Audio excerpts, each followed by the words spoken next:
আফগানিস্তানের বিপক্ষে প্রথম ওয়ানডেতে বাংলাদেশের ব্যাটিং আপনাদের কেমন লাগলো? ৬৭ রানে শেষ ৭ উইকেট হারিয়েছে টাইগাররা। টকিং পয়েন্ট মিরাজ এবং তাওহিদ হৃদয়ের দুজনের 250, দুজনের পার্টনারশিপ। এই পার্টনারশিপ এবং দুজনের 50 নিয়ে আপনাদের মূল্যায়ন কি? কমেন্ট বক্সে একটু লিখবেন প্লিজ। আমি সম্ভাব্য 3টা মূল্যায়নের কথা বলছি। নাম্বার 1, ভাই পাকনামি করেন না, অন্যরা কি করছে দেখছি না? ওরা তো 50 করছে, একটা পার্টনারশিপ করছে, ভালো 100-র উপরে পার্টনারশিপ করছে। অন্যরা কি করছে? খোদাই পাকনামি করেন না। বাছাইকৃত কাঁচামাল ও স্বয়ংক্রিয় ইউরোপিয়ান মেশিনে তৈরি হয় all time butter bun, all time healthy life.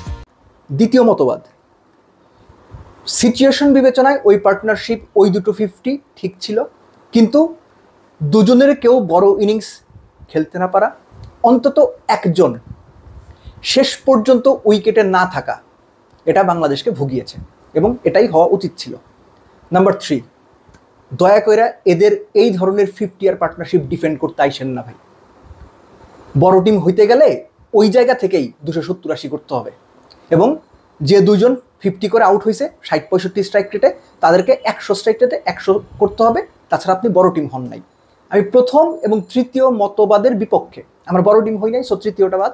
প্রথমটা এসকেপিং মেন্টালিটি, পলায়ন পর মেন্টালিটি, গড়পড়তা পারফরমেন্সকে বড় করে দেখানো, আমি ওইটার পক্ষে না, আমি দ্বিতীয়টার পক্ষে। সেটা হচ্ছে দুজনের একজনের লাস্ট পর্যন্ত উইকেটে থাকা উচিত ছিল। দুজনের যে পার্টনারশিপ, সেই পার্টনারশিপ সিচুয়েশন বিবেচনায় ঠিক ছিল। কেউই ইনিংস ক্যারি করতে পারেননি, এটা বাজে ব্যাপার।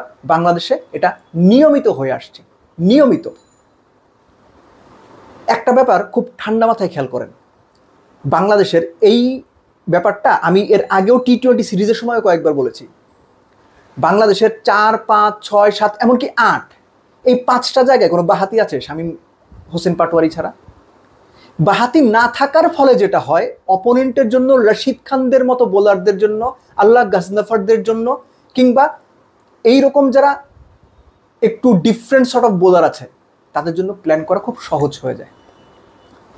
মিরাজ যে আউটটা হলেন, আপনার কি মনে হয় তিনি গুগলিটা বুঝেছেন?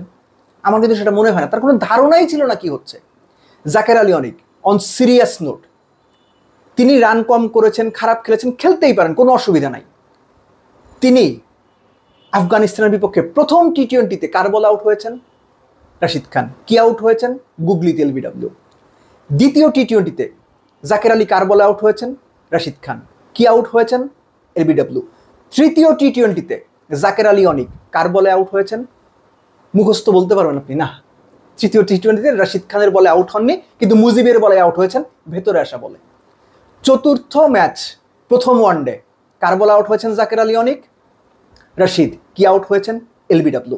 একই ব্যাটসম্যান একজন পার্টিকুলার বোলারের গুগলিতে টানা 3 ম্যাচ LBW হলেন, এবং আরেকজন বোলারের ভেতর আসা বলে LBW হলেন। স্বাভাবিক মনে হয় আপনাদের? আপনাদের মনে হয় তার স্কিল লেভেল ঠিক আছে? আপনাদের মনে হয় ড্রেসিং রুমে বসা দেশি বিদেশি বড় বড় কোচেরা প্লেয়ারকে শেখাতে পারছেন, বা প্লেয়ার নিজে শিখতে পারছে? প্রশ্নটা আপনাদের জন্য তোলা রইল। This is serious bad sign. একজন ক্রিকেটারের সামর্থ্য সম্পর্কে প্রশ্ন তুললে এগুলো, চাইলে আমাকে গালমন্দ করতে পারেন, কিন্তু আমি এটা বিশ্বাস করি সিরিয়াস সাইন এটা। যখন পার্টনারশিপটা গড়ে উঠলো মিরাজ এবং তাওহিদ হৃদয়ে, 154 পর্যন্ত আপনারা গেলেন, তখন কত? 35 ওভার। বেসিক ক্রিকেটটা খেললে 7 উইকেট হাতে নিয়ে শেষ 90 বলে কমপক্ষে বাংলাদেশের 120 করার কথা। তাতেও তো ভাই 270-75 রান হয়। আর 275 লাস্ট 5 ইয়ার্সে এই শেখ জায়েদ আবুধাবি স্টেডিয়ামে ফার্স্ট ইনিংস পার স্কোর, সেটাও বাংলাদেশ করতে পারেনি। এবং ইন্টারেস্টিং পার্টটা হচ্ছে, লোয়ার অর্ডারে যারা আছে, এর আগে আমরা দেখেছি অফ স্ট্যাম্পের বাইরে সরে গিয়ে ছক্কা হাঁকানো, অফ স্ট্যাম্পের বাইরে সরে গিয়ে মিড উইকেট দিয়ে খেলা। T20-তে এগুলো খেলে হয়তো আপনি বিভিন্ন সময় রান পাবেন, পার পেয়ে যাবেন, আপনার টেকনিক স্কিল ভালো না থাকলেও হয়তো অ্যাডজাস্ট করে নিতে পারবেন, ওয়ানডেতে সেটা পারবেন না। বাংলাদেশ ওয়ানডের এই জায়গাটাতে জাকের, সোহান, তারা দুজনই খুব বাজে ব্যাট করেছেন, খুব বাজে ব্যাট করেছেন। এখন জাকের, সোহান বাজে ব্যাট করেছেন, অসময়ে মিরাজ উইকেট দিয়ে এসেছেন, ভুল বোঝাবুঝিতে মোটামুটি একদম নির্বোধের পরিচয় দিয়ে তাওহিদ হৃদয় 50 করেছেন। আর আগের 2 ম্যাচও তিনি 51-51 করে করেছিলেন, টানা 3 ম্যাচে 50, কিন্তু দলের খুব বেশি কাজে কিন্তু লাগেনি। এদেরই যখন এই অবস্থা, আপনি তখন তানজিম সাকিবের কাছে কি প্রত্যাশা করবেন রে ভাই? প্রত্যাশা ছিলও না। বাংলাদেশ শেষ পর্যন্ত 221 গিয়ে আটকে গেছে। এবং এই জায়গাতে আমার মনে হয় বাংলাদেশ আরেকটা জায়গায় ট্রিক মিস করেছে উইকেট বুঝতে। যেখানে বাংলাদেশ 3 জন ফাস্ট বোলার নিয়ে খেলছে, সেখানে আফগানিস্তানের মোহাম্মদ নবীকে বাদ দিয়েই বলছি আমি, স্পেশালিস্ট 3 স্পিনার নিয়ে খেলেছে। ওই 3 স্পিনার 30 ওভারে 125 রান দিয়ে 6 উইকেট নিয়েছেন। 29 ওভার 5 বলে, ওই 30 ওভারই 125 রান দিয়ে 6 উইকেট নিয়েছেন তারা। আর বাংলাদেশ 3 জন পেসার একাদশে নিয়েছে। 6ষ্ঠ ওভারে স্পিনারকে দিয়ে বল করাতে হয়েছে। অর্থাৎ উইকেটটা তারা ঠিক মতো বুঝেছে কিনা, কোচ ক্যাপ্টেনরা উইকেট সম্পর্কে ভালো রিডিং নিতে পেরেছেন কিনা, এটা নিয়ে আমার সন্দেহ রয়েছে, দ্বিধা রয়েছে, এবং আমার মনে হয় তারা বুঝতে পারেননি অ্যাকচুয়ালি।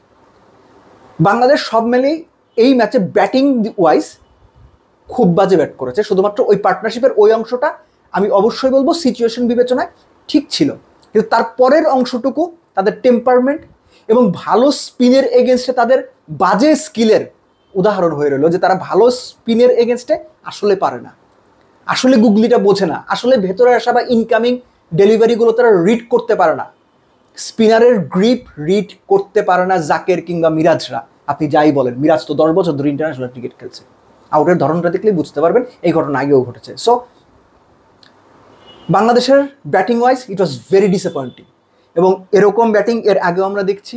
এবং একই সঙ্গে ওপেনিংয়ের জায়গাটা না বললেই নয়, সেটা হচ্ছে যে বলটাতে তানজিদ তামিম আউট হলেন, বলটা অতখানি সুইং করবে সেটা বোধ হয় তিনি ভাবেননি। That was A odd swing for Tanzid Tamim, তিনি কাভার করতে পারেননি। ঠিক আছে, শান্ত উইকেটটা আমার মনে হয়েছে যে স্পিডে বা যে পেসে তিনি বলটা এক্সপেক্ট করছিলেন সেটা সেই পেসে তার ব্যাটে আসেনি, মিস টাইমিং হয়েছে, হাতে গিয়েছে। এবং এটা ছিল একটা প্রপার ইন্ডিকেশন যে উইকেটটা বা সারফেসটা একটু স্লোইশ ধরনের, যেখানে স্পিনাররা বেশি ইফেক্টিভ হওয়ার কথা। বাংলাদেশ দল বা একাদশ গঠন করতে গিয়ে যে ভুলটা করেছে, সাইফের কথা বলে শেষ করবো। সাইফকে যে আউটটা করা হলো, প্রথম বলটা অফ মিডিলে, সরি মিডিল লেগ মিডিলে, কত 93 কিলোমিটার বোধ হয় স্পিড ছিল, ভেতরে যাচ্ছিল। তারপরেরটা স্পিন বল, একই রকম লেন্থে একই রকম লাইনে, ওই লেগ মিডিলে 3-4 কিলোমিটার স্লো, এই ধরেন 89 এরকম কিলোমিটার গেল। থার্ড বলটা অফ স্ট্যাম্পের বাইরে, সেটা আরও slow, 82-83 kilometre. Inside out Saif extra কাভারের ওপর দিয়ে 6 মারতে গেলেন। এবং